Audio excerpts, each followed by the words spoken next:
Kumusta mga kaboxing? This is Boy Kalawang TV.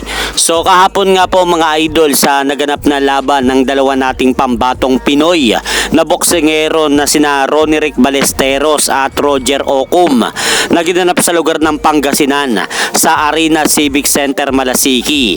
Panalo nga po sa laban na yan mga idol si Roger Ocum sa pamamagitan ng first round knockout matapos nga pong tamaan si Ronnie Rick Ballesteros ng 1-2 punch combination ni Roger Ocum bago matapos ang ilang segundo sa round 1. Bagsak nga po mga idol si Ronnie Rick Ballesteros sa suntok na tumama sa kanya galing kay Roger Ocum, kaya inawat na po ng referee ang laban. Dahil po sa panalo na yan mga idol ni Roger Ocum sa lugar ng Pangasinan kahapon, nasungkit po nito ang titulong bakanting WBC Asia lightweight belt sa laban at umabanti na rin po ang kartada nito sa 7 panalo at 1 talo lamang at 5 dito ay natapos by knockout. Habang nakatikim naman po mga idol si Ronnie Rick Ballesteros ng kanyang kauna-unahang talo sa kanyang professional boxing career matapos nga pong bumagsak ang kartada nito sa 6 na panalo at 1 talo na. At sa iba pang balita mga idol, sa darating na January 31 kasabay po ito ng laban nila Teofimo Lopez at Shakur Stevenson.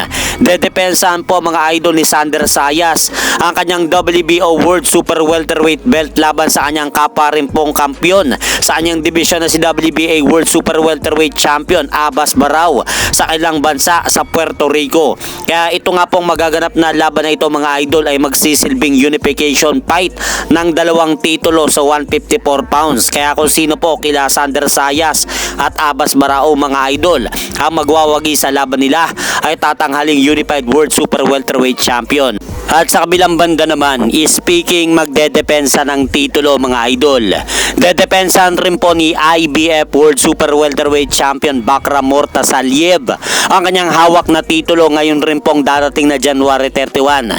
So bale 3 bigating laban po ang magaganap sa darating na January 31. Dahil sa araw na yan, dedepensa ni Teofimo Lopez ang kanyang WBO and the Ring World Junior Welterweight belt laban kay Shakur Stevenson.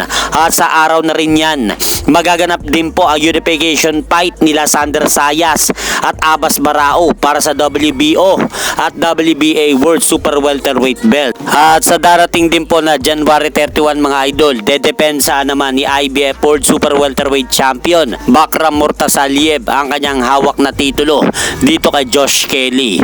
At gaganapin naman po ang laban nila Bakram Murtasaliev at Josh Kelly mga idol sa Newcastle Arena sa bansang United Kingdom.